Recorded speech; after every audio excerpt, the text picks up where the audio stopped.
Welcome to this tutorial on how to create an API token in Trello. Whether you're a developer or someone integrating Trello with other tools, an AP token is essential. In this video, I'll guide you step by step through the process, making it simple and clear, even if you're just starting out. First, open your Trello account in your browser and make sure you're logged in. Next, look at the top right corner of the screen and click on your profile photo icon. Then, from the drop-down menu, select Manage Account. After that, go to the Security tab in your account settings.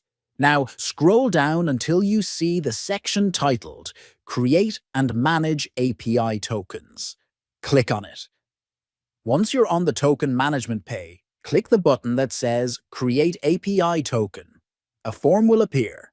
Add a name for your token so you can identify it later. Then choose an expiration date by selecting a date under Expires On. When you're done, click the Create button. Finally, after the token is generated, copy it and store it securely. You'll need it to authenticate your applications. That's it. You've successfully created an API token in Trello. If you found this video helpful, please consider subscribing for more tech tutorials and walkthroughs. Thanks for watching.